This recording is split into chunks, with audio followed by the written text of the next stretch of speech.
Thank you so much. Good afternoon, good evening, good morning, good noon, good night, good day, good dawn, good eventide, good dusk, good desk. Welcome to The Long Shot. It is a podcast.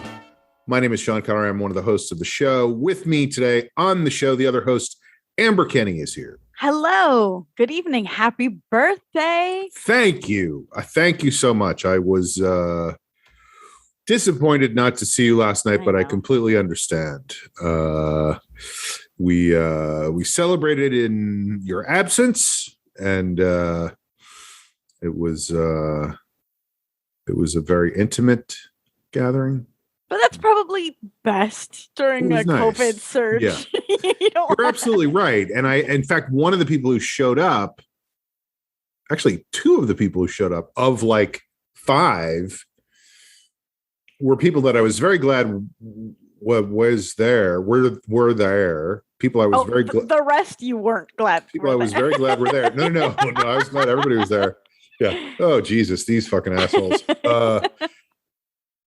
But one of them has two little kids, and when he was leaving, we went to, well, it was funny. We went to Birds. We sat outside. Now, Birds, for those of people who don't know this, I'm sure everybody does know this.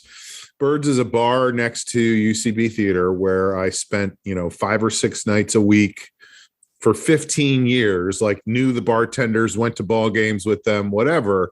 But I haven't been there in 3 years, so They don't know who the fuck I am. There's nobody's there. I mean, the managers are there and the bouncer, but the bartenders and the waiters are all new, so they don't know who I am. So I was like, oh yeah, is it cool if it was just a big kerfuffle to get what I wanted, which was to sit outside, even though, it was like, well, you got to order food and you can't. And then, 5 years ago, I would have been like, this is what I want to do. And they would have been like, here's the red carpet, Mr. Conroy, and now I'm just some fucking schmo. But anyway, we were out front and I wanted to be outside the whole time because of all the shit that's going on. I was picturing because Birds felt, can you hear me? Because I can't hear me, but I can hear you. Okay. I think maybe I just have low volume. It doesn't matter. And if people can't hear you, it's not a concern, really. Right. No, it's not really the medium. But I haven't been to Birds in probably longer than 3 years, but I remember it as sort of like it's intimate. It's tight. A packed, like kind of elbowing your way to the it's poorly laid out. Yes. And so no matter how many people are there, even if there's only 5 people there, it feels crowded somehow. You have to you're somehow in someone's way. Right. Anywhere you are. Right. So that's what I was picturing, but outside makes So that's why I didn't want to be inside. Right. And I had to fight for that a couple times because we were sitting at different tables, and then I was like taking my drink from one table to another table, and order a basket of fries. Finally, I was like, can we just get a platter of these and a thing of those? And get out. It was one of those things where I said, can we get we'll take the appetizer platter. What's on that? And the guy he was like, chicken fingers, mozzarella sticks, fried pickles, jalapeno poppers, French fries. Oh my God. Yeah. And I was like, great. Like $100. No. But this is what happened. I go, great. That's perfect. We'll take one of those. And he goes, no, you can only have 3. So then I had to like back up and go like, wait, what did you say? Like he didn't make it clear that I was supposed to be deciding. Well, he was, but anyway. I was going to say that is a very big selection. So that makes sense. But it was just a slight sampler, not a huge sampler. And we had to make decisions. And then it's like, well, okay, I'll get those. Now, what kind of sauces do you want? Like, whatever, ketchup. Like, we're doing this so that we can sit here. Right. So anyway, I had fried pickles dipped in ketchup. But anyway, this guy has 2 little kids. I mean, he as he pointed out when he came in, he was like, I feel like you might be the last person I had an outside meal with before this all started, because we had met for lunch over at some restaurant in the Valley, literally in that period at the very beginning where it was like are we supposed to do this? Should we're supposed to bump elbows, right? We don't shake hands right now. March 2020, March 2020, we didn't know what was going on. And Still don't. No. Well, exactly. And so he now has had a second child during all of this. Oh my God. By the way, this is hilarious. I should not say this, but it's too funny not to say it. His two kids' names are Oscar and Isaac. And he was like, Did he do that on purpose? No. But he was like, yeah, I know. It feels like it's his time. So,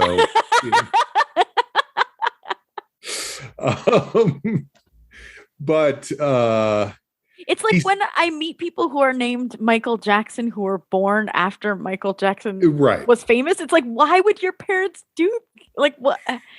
Well, I mean, they're both common names, but I will say that when I was growing up, people would confuse my name with the famous James Bond actor all the time. I'm sure I've said this before, but I said to my mother at one point, like, why, what you named me, you named me almost exactly the same name as this like famous movie star. My elementary school principal used to call me down to the office, which did not happen infrequently, by saying, James Bond, report to the office. No. Yes. And I said that to my mother, and she goes, well, we just didn't think he would. We knew who he was, but we didn't think he'd be that big a deal. We didn't believe in him. And I looked it up. And when I was born, he was in the process of making his 6th James Bond movie. It would be like, saying like, I'm going to name my kid Benedict Cumberbatch because there's only been 4 Doctor Strange movies by now, He's not Doctor. Oh, he is Doctor Strange. I thought you were saying Doctor Who. Never mind. I take it all back. Doctor No. But this guy, anyway, he said, like, I really was hesitant to come because I pictured being inside this bar and I was afraid and blah, blah, blah. So I'm glad you kept it outside. So anyway, yeah, I get that, like, people are like, not comfortable doing this, but it was fun. It was fun. And it was nice to see the people that were there and eat a lot of appetizers. You didn't intend on eating.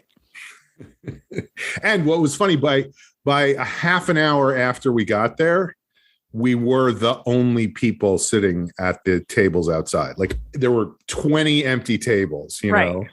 And yet it was still like, oh, and then the bill got all fucked up because we had been at this table and now we were at this table. And, it was a nightmare. So anyway, happy birthday. Sounds fun. You. Yeah.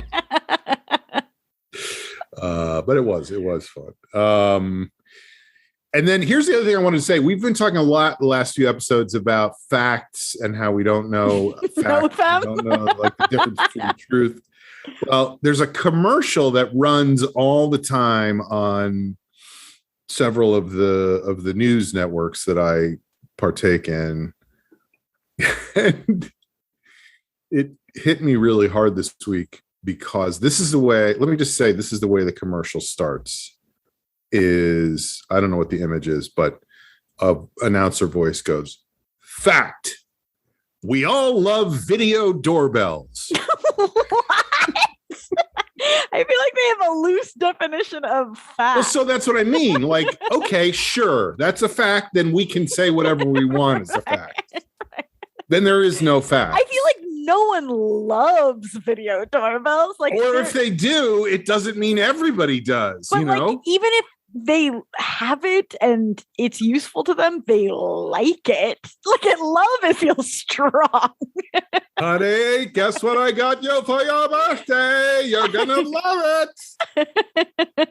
And also, in their defense, maybe when he says we all love video doorbells, he is talking about the people who are making the commercial who work for the video doorbell company. A small sample size that is biased, but sure. It's not we all love, it's like we all love video doorbells. And that's a fact.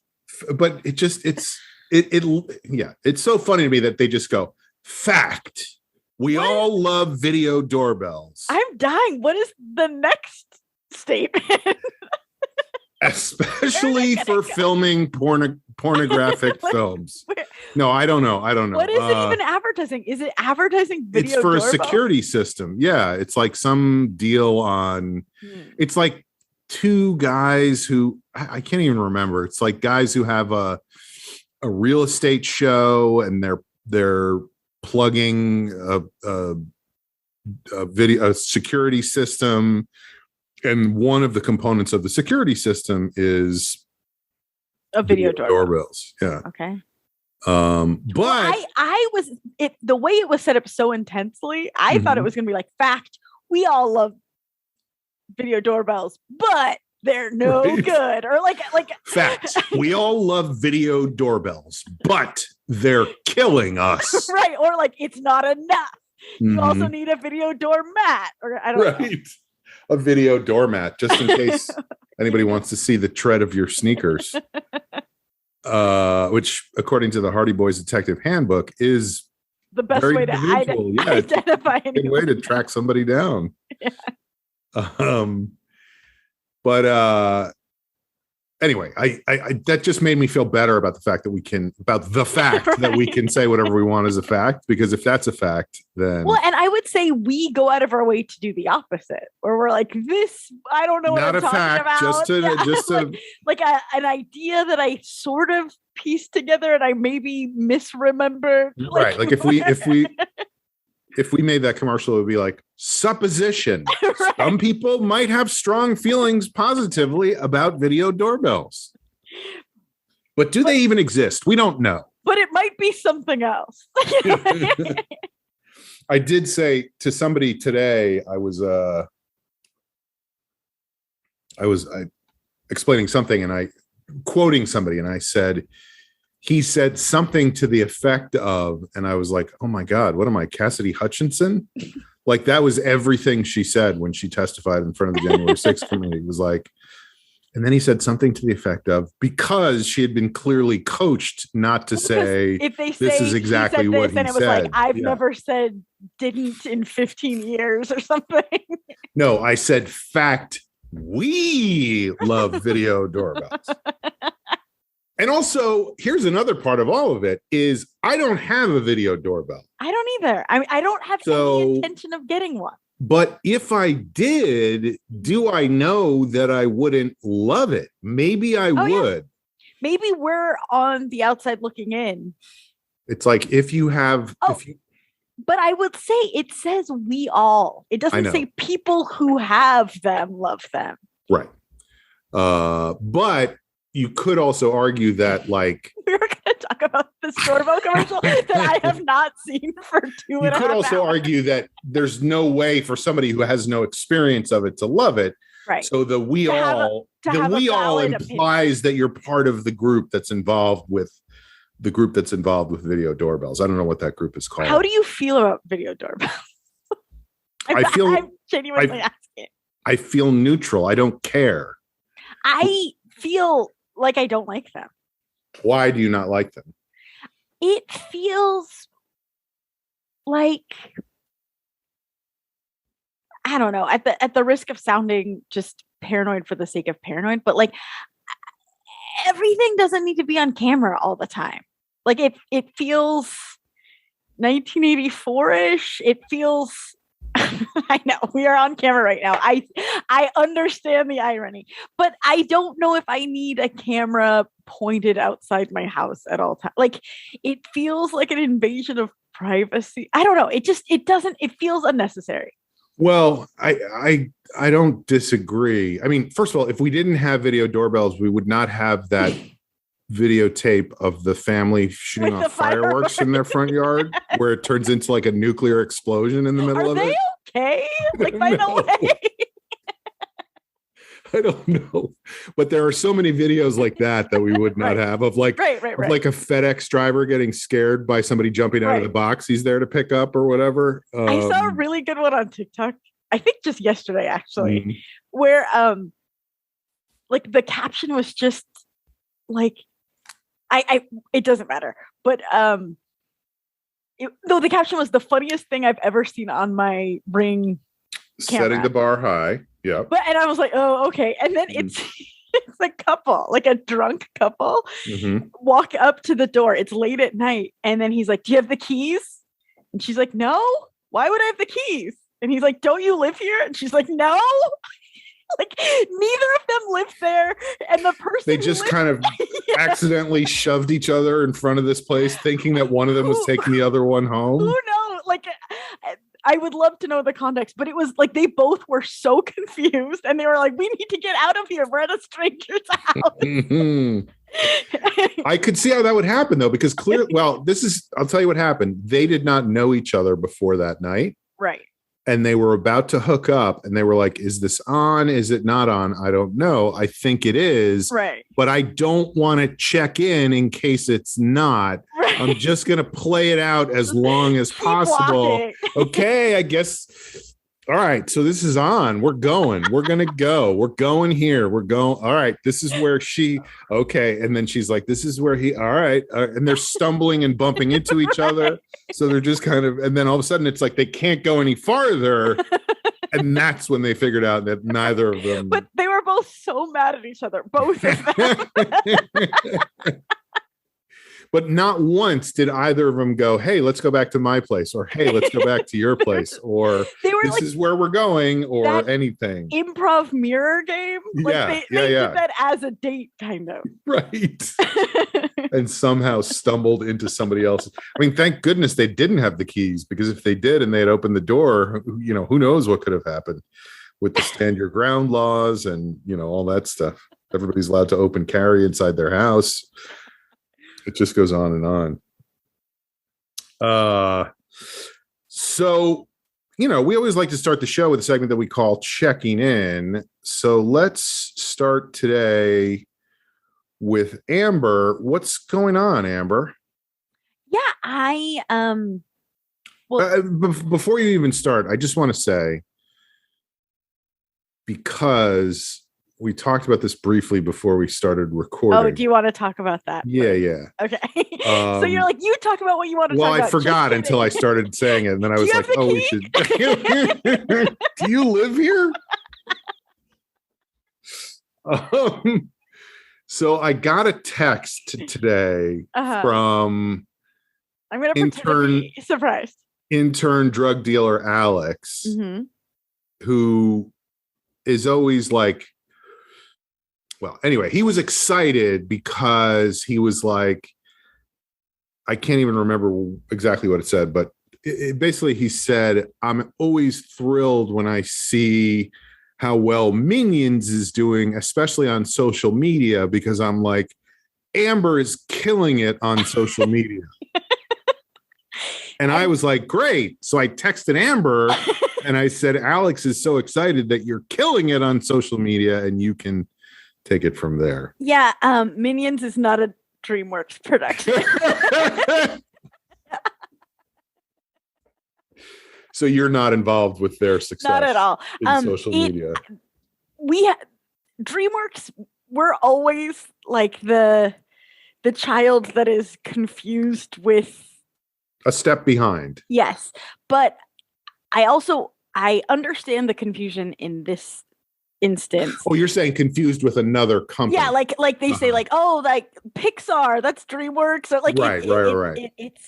It's I think we have. Oh, you guys are DreamWorks. That's Bugs Bunny, right? Right, exactly. Yeah. We struggle with brand identity. Like after Shrek, it gets a little fussy. Which I feel like was a while ago. No, I mean, beyond Shrek. Like identifiers. Like Disney, all of the movies, you kind of know that they're Disney. Anyway.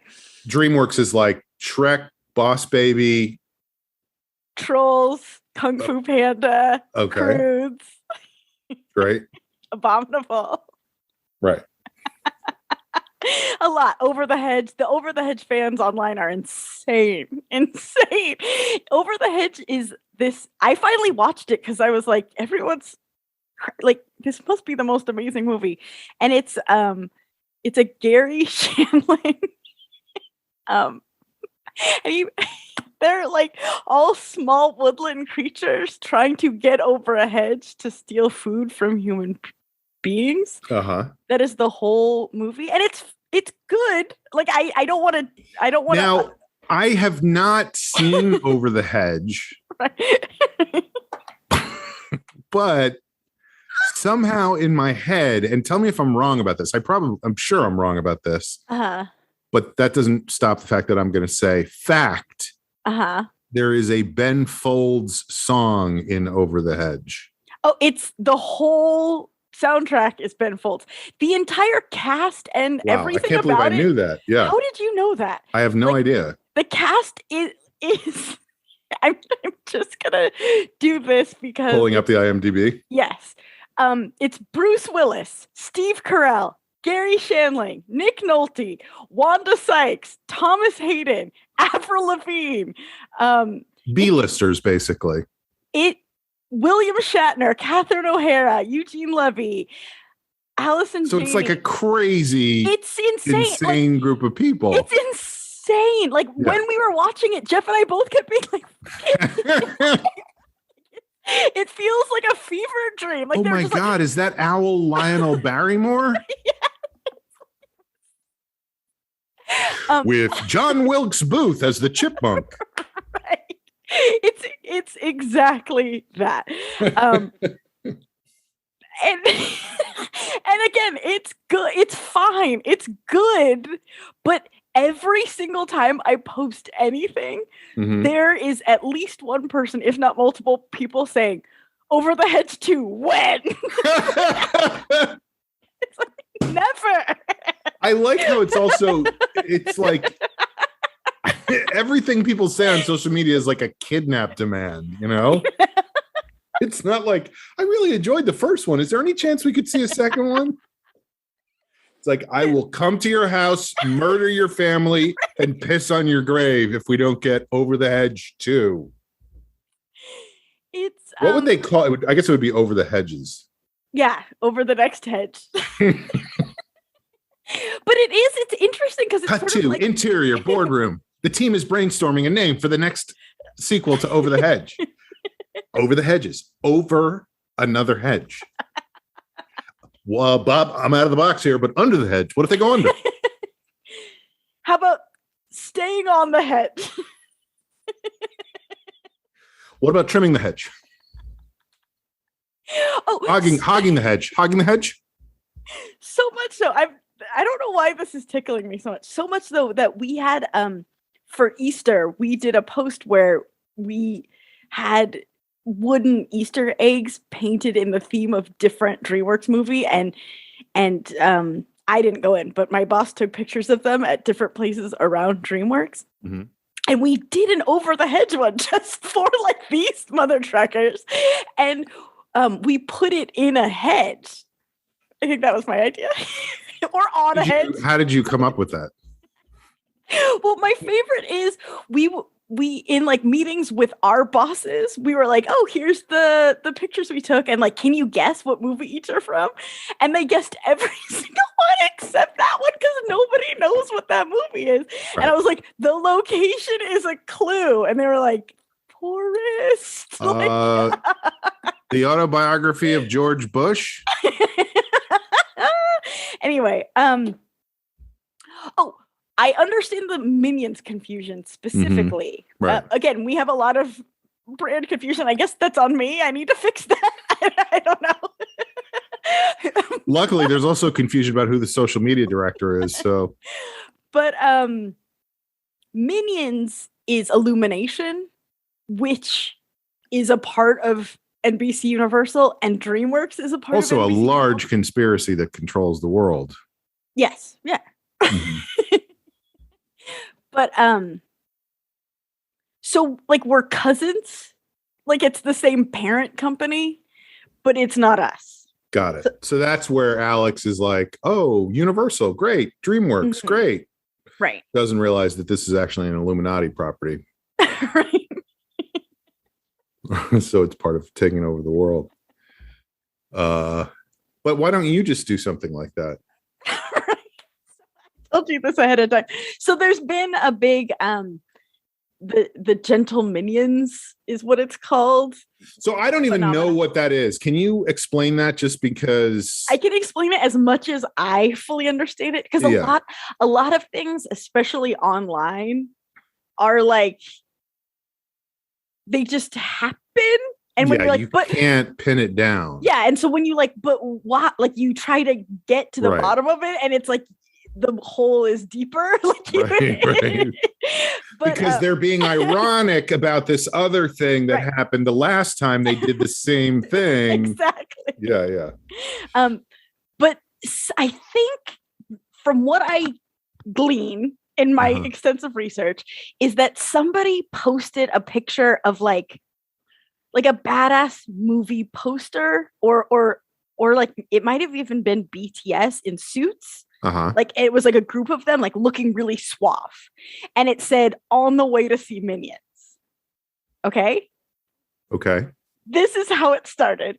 So they let me sorry, it was not a movie poster, it was a photo of people in suits. Right. If it was a movie poster, it was for a non-Minions movie post. Like it was I see. Like it was like got it. So the poster was people in suits. The joke was these people in suits are on their way to see Minions. Yes. Now it's all becoming very clear. It would, again, no facts involved. It would help if I knew what the image was or what it was from. Fact. We all love people in suits and Minions. So and that became a meme, and people would post different like famous images on the way to Minions. But then The Thinker, that one would be great as on the way to see Minions. Like he's just sitting there like this. It's not on the way. Is that the irony? It's like double, triple irony. Right. Okay. But or he's waiting for the bus. He's going to take the bus. But then it got picked up by young people.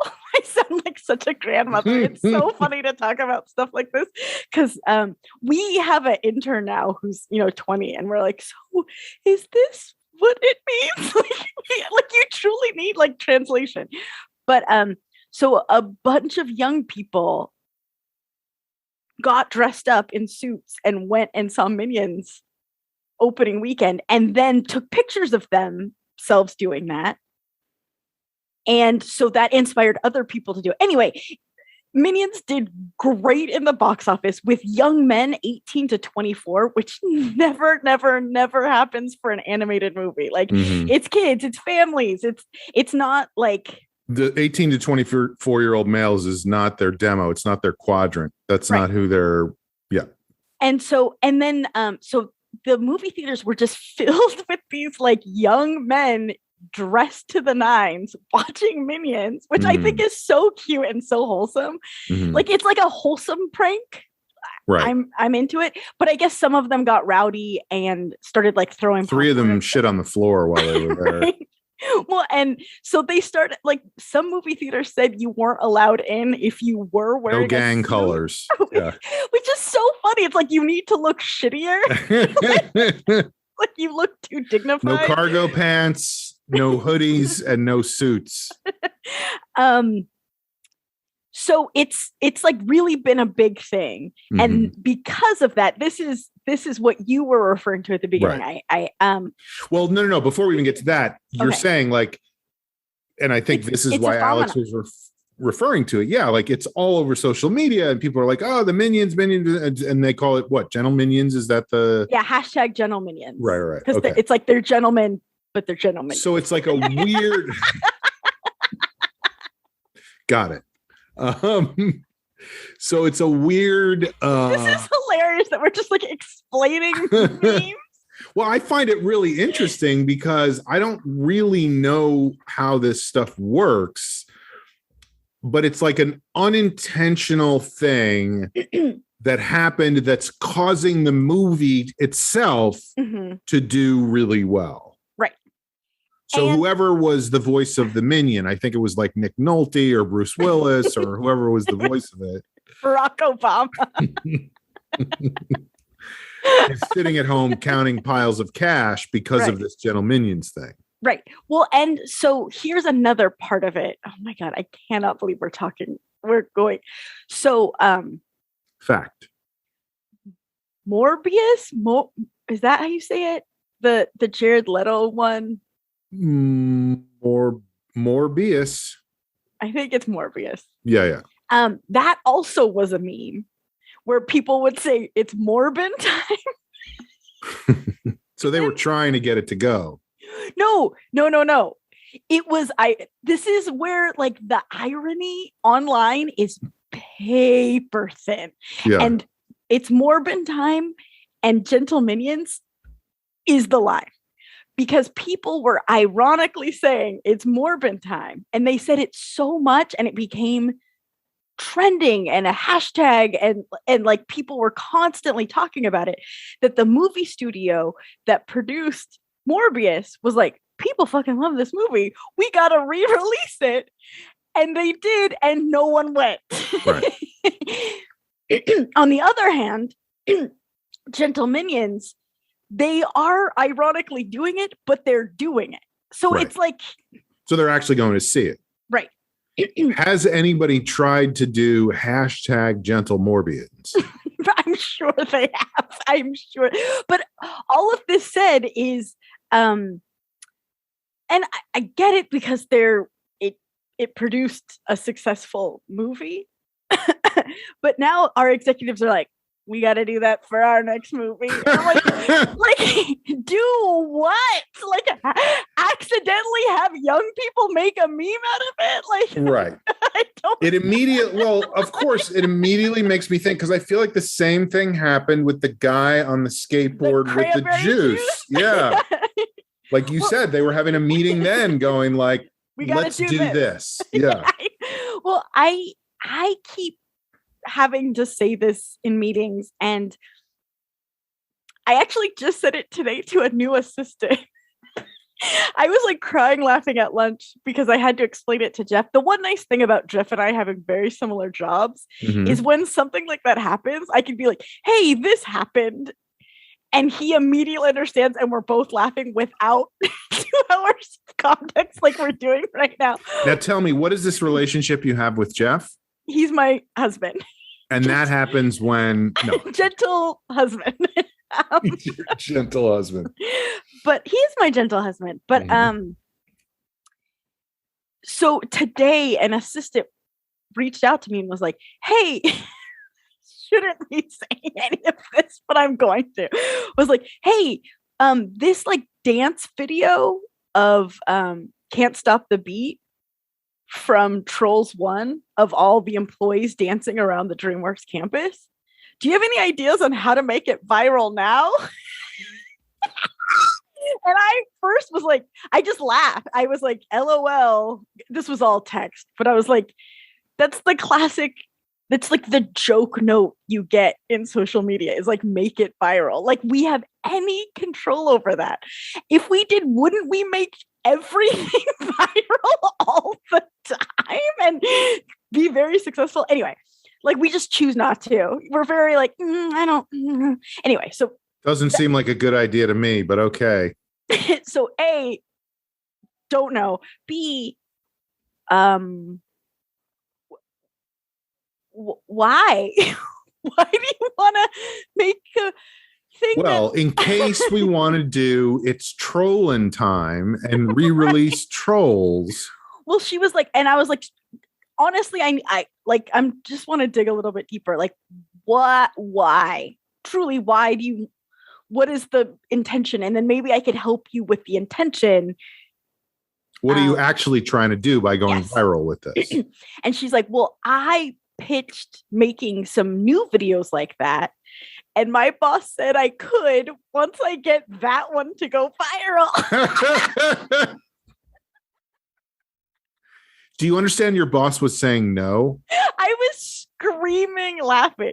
And I said, honestly, to the point that we are making right now is, and maybe I shouldn't give away all my professional secrets. I don't have any. I don't know what I'm doing. But it looks too good. I think the odds of that 6-year-old video promoting a movie that has already had a sequel.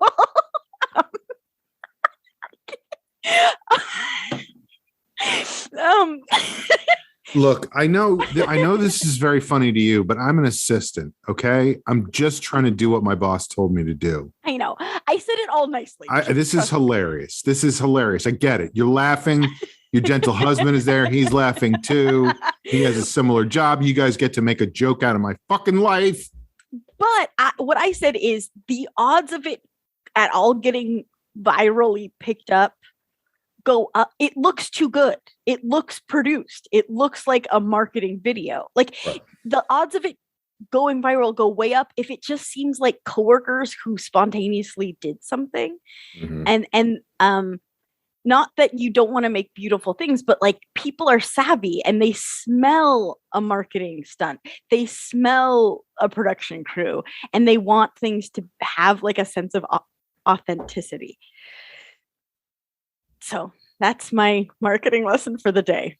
But that is the trick, is like, how do you make something authentic, but you still are a marketing team that are marketing something?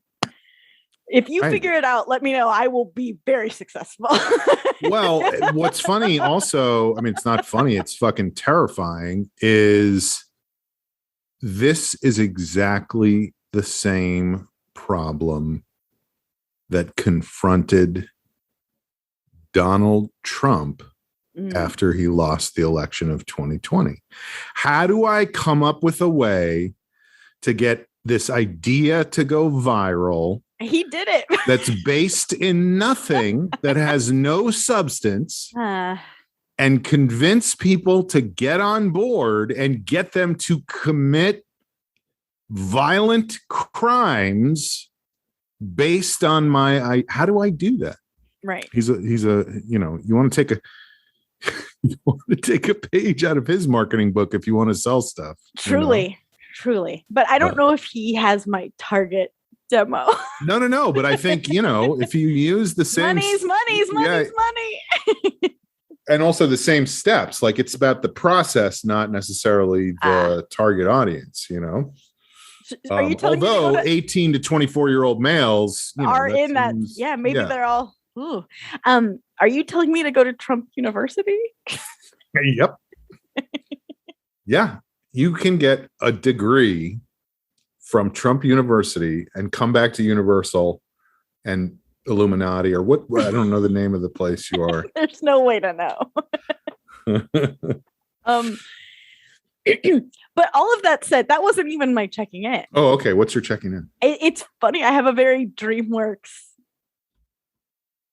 episode. DreamWorks makes the theme works. Yeah. So today, Kung Fu Panda: The Dragon Knight launched on Netflix. Check it out, now streaming. But my checking in is on Saturday. There was a premiere event that I got to work. Had to work. Got to work. But it was really produced by Netflix, not us. But I got to be there as part of the press line, and I got to interview all of the talent. Like a junket. Yeah, well, like not a junket, like a red carpet. Because a junket, you kind of like sit and spend time with them. Right. They literally are like walking a red carpet, and they did all Who are you wearing? Well, they did things like, I was like, oh, that's how that works. Is when it was, maybe I shouldn't be telling any of this, but like when it was like an influencer, somebody that maybe wasn't recognizable by face firsthand, somebody walked the carpet ahead of time with a sign that said her name. So like everyone knew, like, oh, if I needed to get content with that person, that is who that person is. And I was like, and they just stood there and got their picture taken. And I don't know. Whereas us fucking idiots at home think everybody knows who that person is. Exactly. When in fact, that's not true. There's no way. Yeah. There's no way. And that's like the job of publicists and all that good stuff. But yeah, I got to interview the cast. I interviewed Jack Black. I got to meet him. It was very, very brief. It was. Was he just a total egotist, arrogant asshole? No, he was such a sweetheart. But it was. I was just talking about him today at lunch. Really? What'd you say? Well, we'll get to that in a moment, but Okay. go ahead. It was, I keep saying it was a Netflix produced event because our DreamWorks PR team was like, we're not taking the fall for this one if it doesn't work out. Because it was outdoor, which was great, COVID compliant, all that good stuff. And it was like we screened the first 2 episodes, and it was like a family film event, and super fun. There was popcorn, face painting, all that good Where stuff. was it? It was right outside the Autry Museum in Griffith Park. Okay. And like that would be a perfect summer evening experience. This was at 10 a.m. And it was hot. It was nice and warm, hot day in the direct sun. So yeah, it was a hot one. Everyone was a trooper, but Jack Black got there, and of course, we had like an order of the press, and we were second. And so I was like, oh great, we're gonna get to him. He's not gonna be tired. It's gonna be perfect. But it's Jack Black, and I'm like polite and like, I'll wait my turn. People were like sharks and like getting his attention. So, and he's Jack Black, and he is exactly what you picture. Like he was like doing kung fu moves and like filled with energy and like rock and roll dancing. And Mr. Black, Amber Kenny from not from Illuminati, from a different animation, DreamWorks. Right. Why does your name rhyme? But so he was doing all of this, like putting on a show. He broke a board, like kung fu. He was posing with a guy in the Poe character costume. That guy, poor that guy. Like we were hot. But so like all of this was going on, and I was just like, I think that I'm next to talk to you, sir. You know, like excuse me, DreamWorks? And his assistant or publicist or wife, like unclear, I don't know, but a human person that was working with him and sort of handling him, she, I think, noticed like how nice I was, and she's like, we're gonna come back to you, we're definitely coming back to you, like don't worry. Like she like assured me millions of times, and I was like, okay. And so they did come back to me. I had a list of questions to ask him and like social games to play. He answered the first one and was like, I'm tired, and walked away. Honestly, fair. Yeah. Yeah, like, that's sweat. He gave it his all, but you only have so much. Right. But yeah, it was really What was fun. the question you asked him? Oh my God. What is your favorite Kung Fu Panda franchise memory? I'm sorry. Could you repeat the question, please? There was a lot to it. He's been playing the character for like over 10 years, I think. Wow. But a nice gig if you can get it. That was another funny thing. I don't know if it made it. It was in an interview, not with me, but we're all pretty close. We could hear each other. And he's an executive producer on the show. So they're like, what is it like executive producing the show? Like, tell us all about it. They just put my name on a sign that says executive producer, basically. That's exactly what he said. He's like, I got a good agent. I didn't do shit. Yeah. I've noticed that more and more in stuff that I see now on, like, particularly I think on streaming services, is that anybody who is a lead actor is also an executive producer. Who's like a name. Yeah, who's a name is also an executive producer. And 100%. It doesn't do anything except boost their status and their paycheck, you know? Right. Which is great. Good for them. But yeah, it was a lot of fun. I didn't know if I was going to be nervous or awkward or uncomfortable, but like, I really Hello, Jack, blah, blah, blah, blah, blah, blah, blah, blah, blah, blah. And I gotta say, the kids got it. But like to see so many generations of people responded, because they were like little kids who were excited to see him.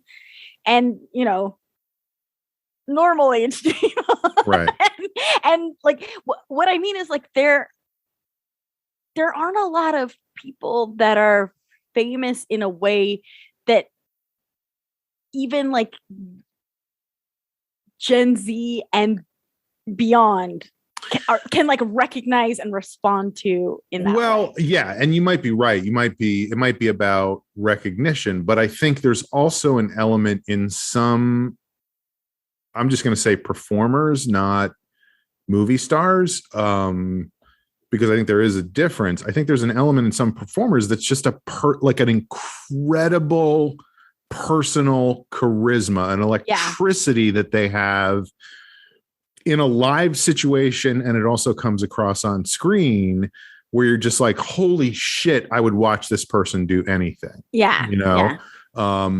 And you can be really funny or really talented or a good actor or whatever and not be at that, like have that I feel like people like Jack Black vibrate at a different level from the rest of humanity.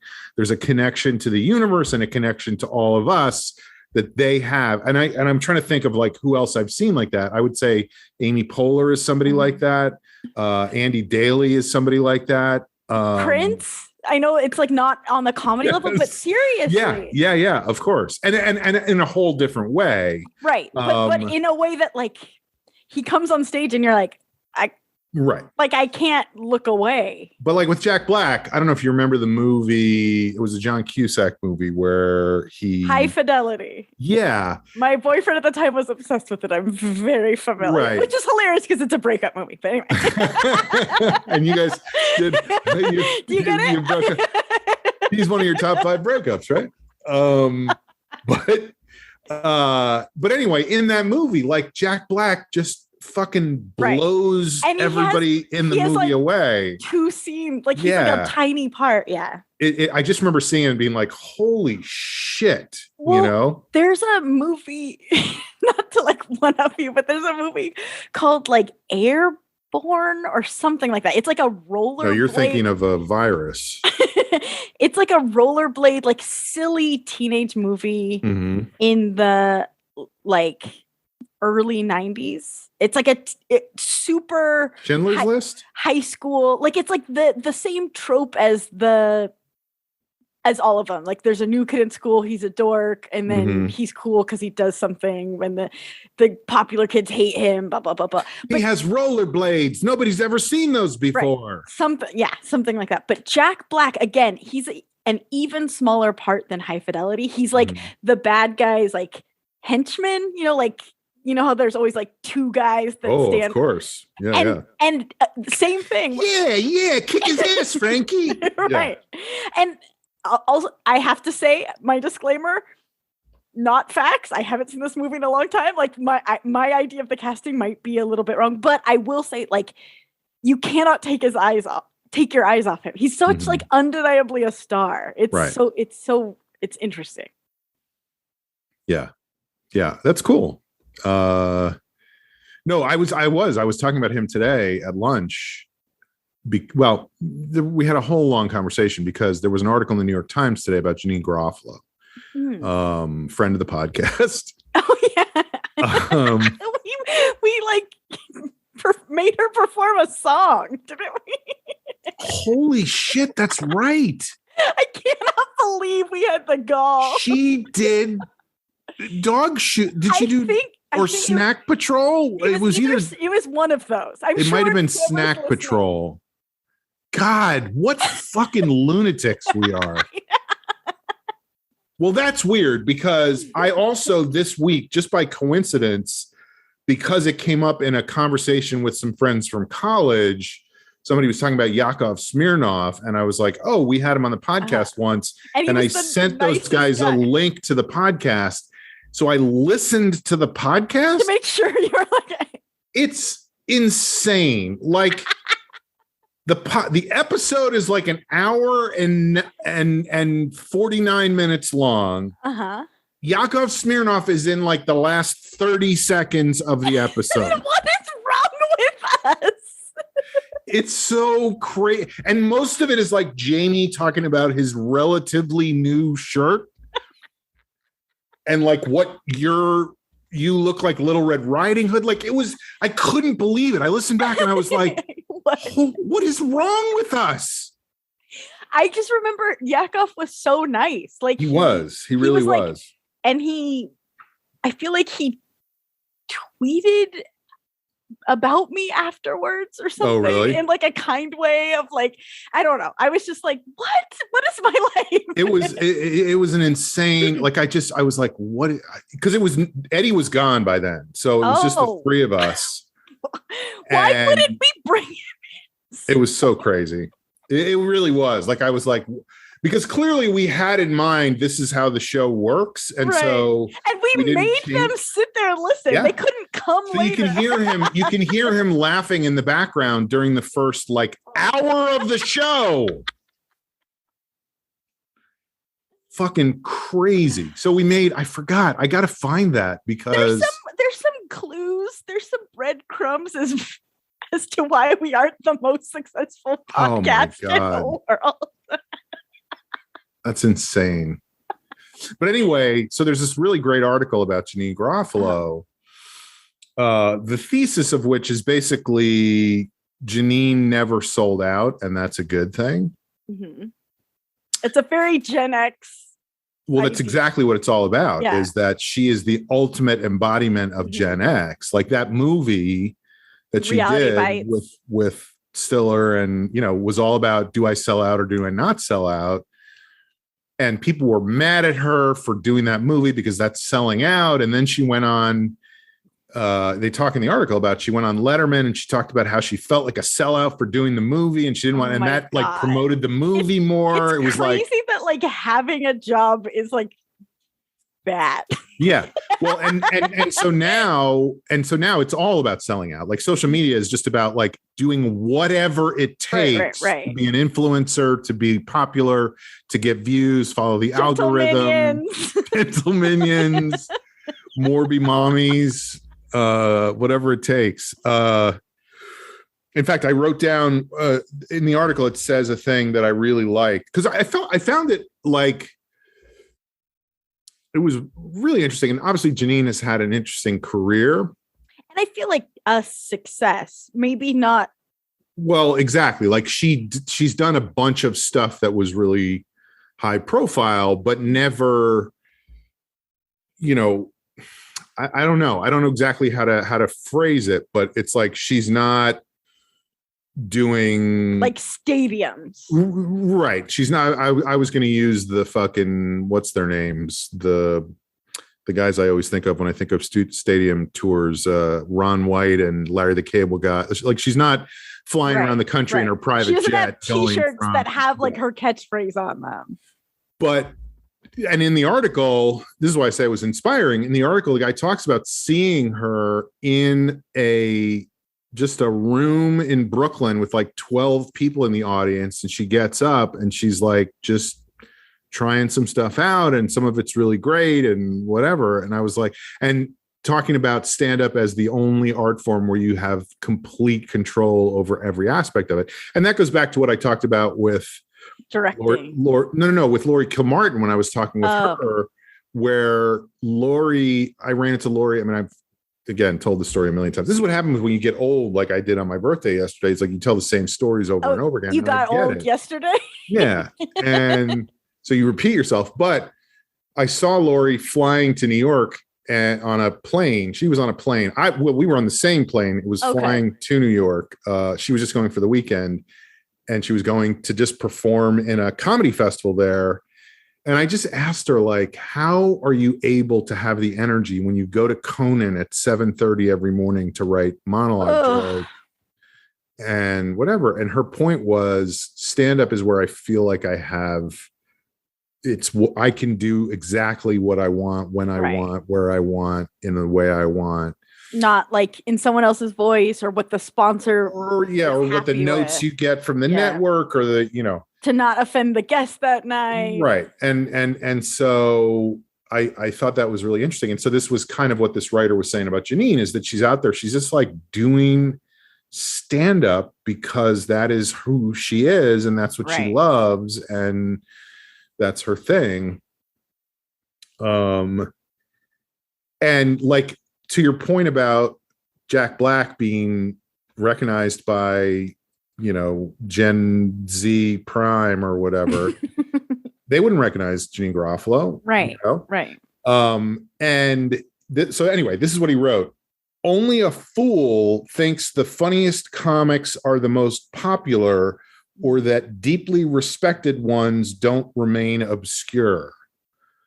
And that just resonated with me, because not that I'm comparing myself to Janeane Garofalo in any way or any of those people like that or whatever, and maybe I deserve to remain obscure, but it's like there's just no accounting for how you get to be Larry the Cable Guy versus Janeane Garofalo in a room full of 12 people in Brooklyn at 9:30 on a Tuesday night doing jokes for the third time that maybe you'll never do again, Right. So it was an interesting article, and really, because the reason I first became aware of it was my friends were writing about it in a, text thread we have, like, did you see this article? Whatever. None of them are comedians. They're just all, college friends. And I was kind of saying, like, Janeane was really a prime mover, a major force behind the alternative comedy movement that got me into doing stand-up in the late 90s. And, of course, then I read the article, and that's exactly what it was all about, But anyway, that led to a discussion of some other comics and whatever, and we were talking about who was nice and who was not nice. And I was talking about Jack Black, because one thing I've always been conscious of in comedy that I think people don't necessarily understand is there are comedians who are very successful and very well known, and they don't really talk to you unless you're at their level or whatever. Like, their status is very big in the comedy community. I'm sure it's big in a lot of those kind of things, but I think particularly in comedy, because a lot of the people who do comedy are people who never had status when they were younger, and that's why they became comedians. They were the fucking weirdo in high school who didn't know which lunch table to sit at. Maybe that was just me. And it's like the cycle of abuse. Like, instead of being like, oh, I know what it feels like to be outsider, I'm not going to make other people feel that way. It's like, hey, I'm in and you're out. Like, not that overt, but. Right. Well, but not even I'm in and you're right. It's not that overt. It's not even I'm in and you're out. It's just, you don't exist. Like, you're not there. I'm talking to people around you, and you are not part of this conversation. Right. Because you don't have the same status as everybody else here. So I was talking about how in the early 2000s, when I was doing ASCAT every week in New York, and it was like, the UCB themselves, people from Saturday Night Live, writers from Conan, like, it was a bunch of big time heavy hitters, and I was not that. And so they made me very aware of that. Like, not, it wasn't like, hey, fuck you, get out of here, pal. But it was like, nobody cared if I was there or not. You know what I mean? Or like, and of course, some of this is also projection, but it was real. It was real, So I just was talking about one particular show where a bunch of people from Saturday Night Live were there. I don't remember all of them, but I just remember that Maya Rudolph was like right in the front row, and there were a couple of other SNL people just watching the show, not performing, just there to see the show. And Jack Black was also there. And so the show ended, as I recall. I don't even remember anything about it, but I was like, oh, that was a good show. That was fun, whatever. And we all came off stage, and all the SNL people just came. This was at the old UCB Theater on 22nd Street. The SNL people all came backstage. So the backstage area was filled with like all these SNL people and Jack Black and they, blah, blah, blah, blah. And I just kind of ducked I was like, I'm going to get the fuck out of here because people are just going to ignore me and I don't want to feel that way. Mm-hmm. So I would much rather go to a dark bar. I want to enjoy the fact that I just had a good show. Yeah. I want to go to a dark bar and be ignored by everybody there. And so I just kind of ducked my head and started to walk out. And Jack Black stuck his arm out and blocked me from leaving the room and was like, hey, man, I just wanted you to know you were hilarious. That was amazing. I love that. Blah, blah. And I was like, so forever, Oh, I love that. What a sweetie. Yeah. It was very, very nice of him, and not at all something that a lot of people in that situation would do. So anyway, check out that article about Janeane Garofalo in the New York Times. Okay, I will. I actually really dug it. All right. Well, this feels like a good place to take a break. So let's do that. And then we will be back with parting shots. What more can we talk about? We deconstructed all of marketing, all of comedy, all of doorbells. All of doorbells. All right. I'll see you soon. All right.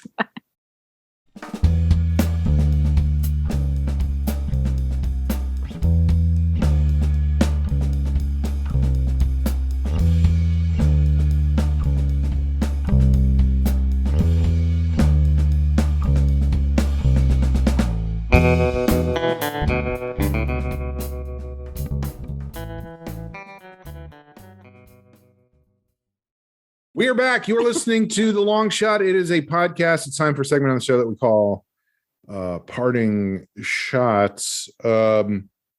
Before we even get into that, I was thinking about this while we were taking a break, and I feel like the stuff I was talking about as far as status in comedy is directly related to why Yakov Smirnoff only got to talk for 11 seconds when he was a guest on the show. And it's because when we started the show, obviously Eddie was here, and all the high profile guests we were getting because they knew Eddie through the clubs or whatever.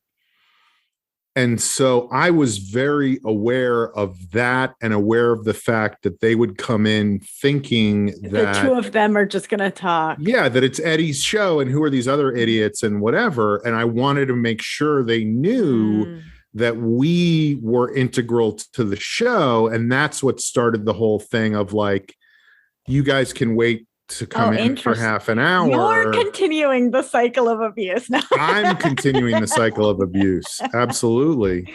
And then that just became the form of the show. So after Eddie left, we kept that going while we still had guests. And that's how we ended up hearing for 20 minutes about Jamie's roommates. That was an episode about roommates. Okay. And Jamie told a story about his roommates who were Frank Jack and Vicky Flam. Like, technically, those are my roommates growing up. And it wasn't even about them. Well, I guess it was about them. It was a story about how he came up with a slogan for his elementary school, or his mom came up with a slogan and he got the credit for it. And so he got a jacket out of it. And then he lost the jacket. We're recapping old shows now. I just don't want people to go back and, because I know people will be like, oh, he lost the jacket and then they screamed at him and took his toys away for a year. A year? This all feels like not facts. It was crazy. But anyway, we heard all about that, and then Yakov Smirnoff was like, "I've had a roommate once," and we're like, "We're out of time." Even better than that. Yakov Smirnoff was like, it was even better than that because he was like, "I had a roommate once. His name was Andrew Dice Clay," and we were like, "That's it. The show's over. Thank you so much." Oh my god, the literal worst. Yeah. So anyway, that was where we were then. The gall. Yeah. All right. So parting shots. Let's start today with Amber. Okay. I've got two. One, you watch Better Call Saul, right? I do indeed. And you've watched the most recent episode? I have indeed. Woo, boy, I recommend if you, it's good. But after this is over, I want to talk to you about that for a second because I don't want to spoil anything for anybody. Yeah. But I do have a thing that I want to bring up that is specific. Okay. I want to say I don't think it's a spoiler. Go ahead. We'll see. Maybe we have to edit it out. But the guy who plays Lalo is so good. It's kind of like what we were talking about before with Jack Black. I mean, he's not to that level, but like he's just like charismatic in a way that you believe that he's almost superhuman. The character they wrote for him, like oh, totally. He is superhuman. I mean, think about that shot last season. There's the shot last season where I think it was last season, maybe it was even the season before that, but it really is it's the shot where I go, oh, they are purposely making him an undefeatable superhero because it's where Saul is dropping, or I guess he's picking up money from some people down in Mexico. And he drives down. He's not even really Saul yet. He's still just Jimmy McGill. Right. And he drives down to pick up this money. There's a well that he has to go to. And Lalo is like, don't worry, you'll find it. And he's just like laughing. Right. But he picks up the money. And then on his way back, he gets bushwhacked by a bunch of dudes who are going to kill him and take the money. And then Mike, this is all spoilers for people who didn't see last season, but fuck those people. Or the season before, unclear. Yeah. Mike, shoots them all with a sniper rifle, except for one who's driving around. And then Jimmy, there's a whole thing. And then they walk through the desert and on a horse with no name and all that stuff. Yeah. Then Lalo comes back and he's like, they've figured out how to hide that this happened. Mike is so good at like anticipating the criminal mind and whatever, and he rolls the car off the cliff into a gully. And the shot where I'm like, oh, they're purposely making him a superhero is Lalo goes, let's drive around. No, just drive around. I want to find out what's going on. And they're driving back and forth.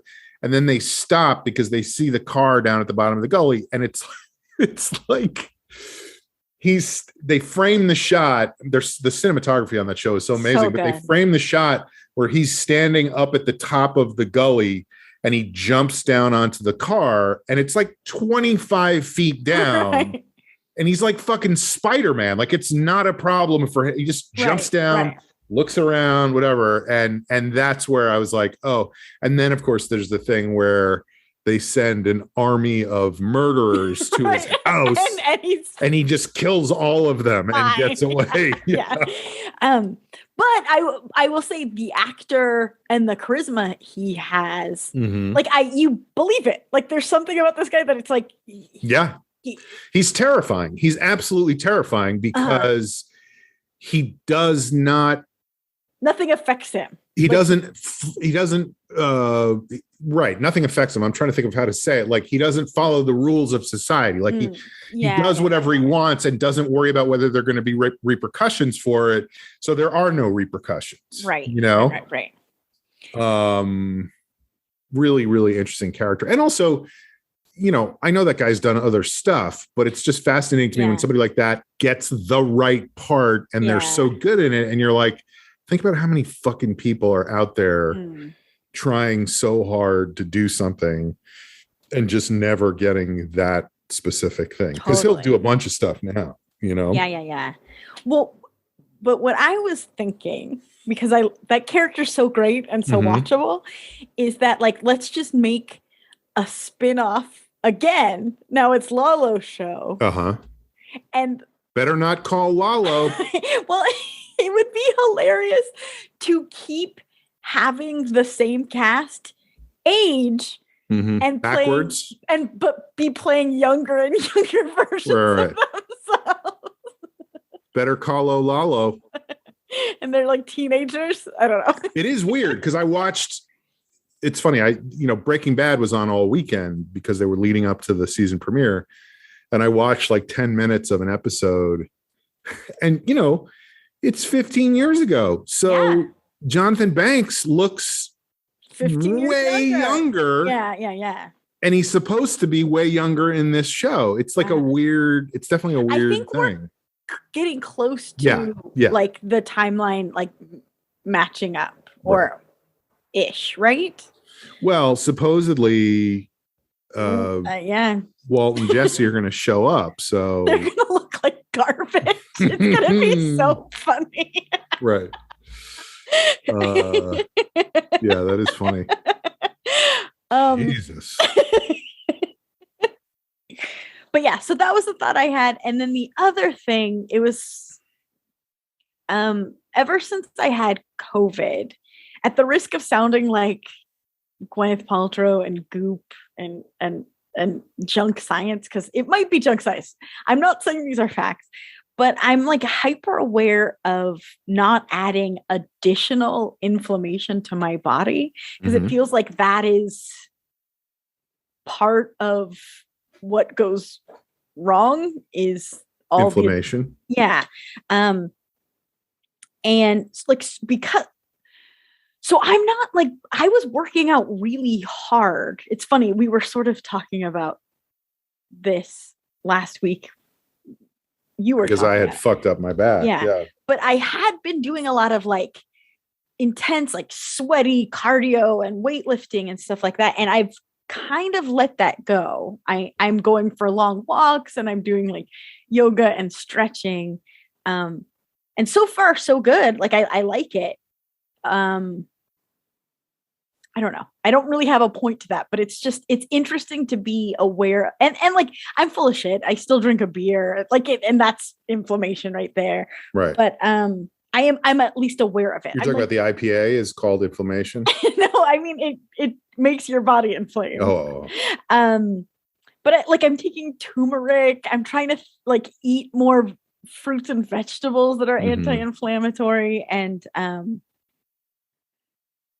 don't know. I mean, it can't hurt. I feel like even if I didn't have COVID, avoiding inflammation is probably a good thing. Can't hurt. You hear what happened to Amber? Too many bananas. She didn't have enough inflammation. She was flammated. So yeah, I guess those are my parting shots. Lalo spinoff, inflammation. Better call Lalo. Okay. Well, my parting shot, I mean, I have so much to talk about, but I feel like I don't want to do it right now. Okay. Well, I had a lot to say about social media and right-wing media and all that stuff, because I did get scolded for watching right-wing media recently. But if you watch the most recent episode of Better Call Saul, of the January 6th committee hearings. The latest episode. But if you watch the latest hearing, there was a guy who testified, and that was his problem, was that he was brainwashed by right-wing media. Yeah. But I guess I'm saying this like is not a revelation.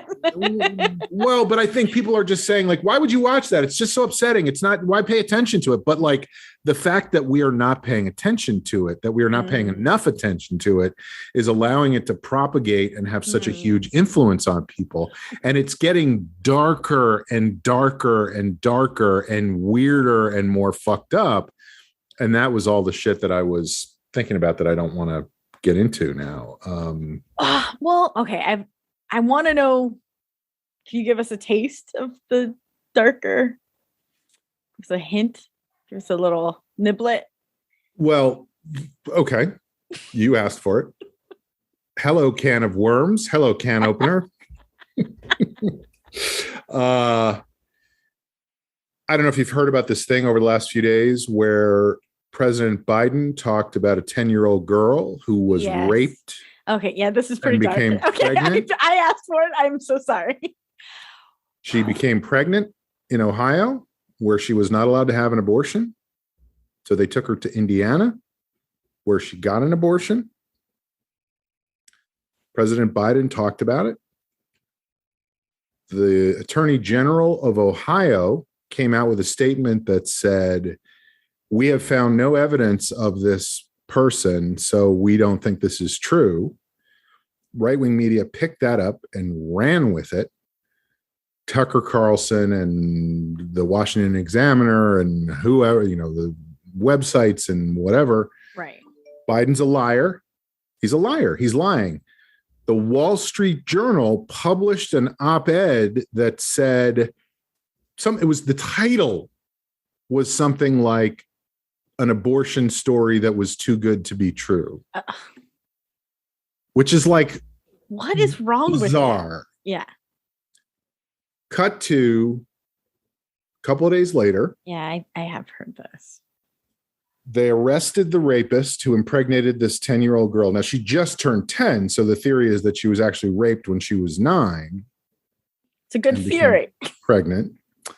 They arrested this guy, and so instead of the story being, oops, right, our bad. Mm-hmm. We screwed up. There actually was this guy. The story became, this guy is an illegal immigrant. This is Biden's fault. What? He would not be here. He would not be here had he not been allowed to stay in the country the way we're trying to say he should not be allowed to stay in the country. So that's one part of it. My understanding is that the most recent iteration of that part of the story is not only that this guy is an illegal immigrant, but guess what? So it's the girl. Yep. She came here when she was 3, and she's been living here for 7 years illegally. She's had it too good for too long. Well, I think just saying that means saying that. There's so much implied behind that. Dismissing. Who cares? Right. Not our problem. She's an illegal immigrant. Not a real person. Correct. And that is so fucking dark. It's gross. Now, here's another part of it. The great representative from the state of Ohio, Jim Jordan, came out with a tweet about what a liar Biden was. Mm-hmm. Joe Biden's a liar. That's, of course, what we expected, but he's lying about this story. Then the truth came out. This guy was arrested. Jordan did the right thing. Just deleted the tweet, pretended it never happened. Took no responsibility for it. Right. Today, I saw the great, what do I call? Alex and I used to have a joke because I would call Manu Raju, who's a reporter on CNN. I call him Cub reporter Manu Raju, just because he has such a sincere manner when he's like, do you have any comment about the fact that he's just so so I would always be like, looks like Cub reporter Manu Raju is on the scene. But he's great because he really goes after people. So today he went up to Jim Jordan and he was like, do you have anything to say about your tweet? And Jordan said, I was just responding to media reports. So it's the media's fault that they got this story wrong. And oh my God. So anyway, it gets, and this is the beginning of what's going to go on with the abortion stuff. This is the beginning. We've only just begun. I did ask for it. I'm sorry. I'm sorry. Well, okay. So let's leave with this. This is all stuff that is horrific, and it's on Twitter, and everybody can see it for themselves and whatever.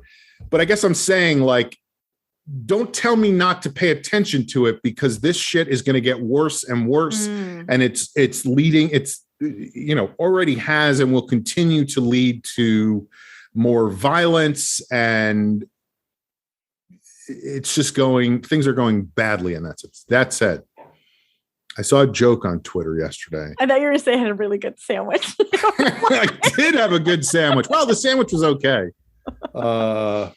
We had a swarm lunch today, all my swarm friends, which is funny because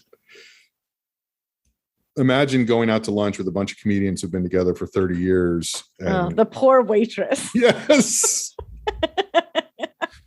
Not easy. Bits upon bits upon bits. Well, bits, but also like old men being like, no, I said no avocado.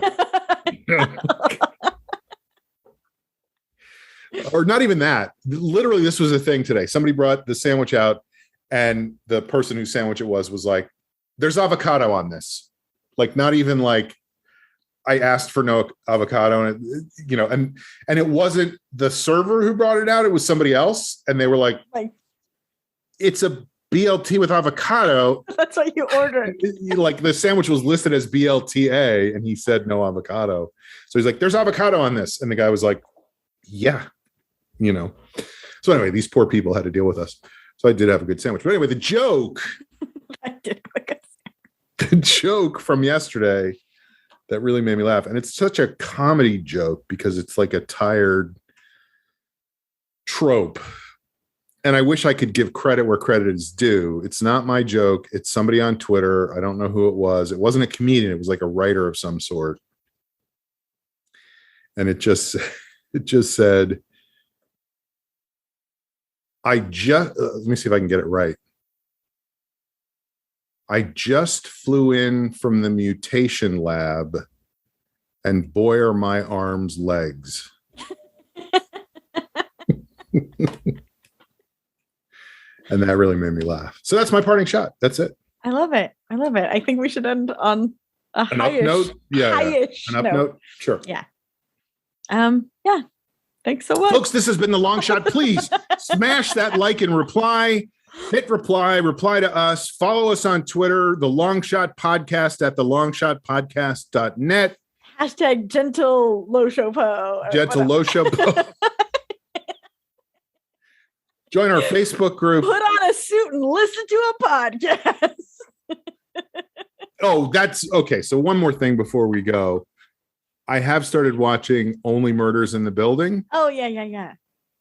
And it really made me laugh in the first episode when they show Steve Martin and Martin Short and Selena Gomez.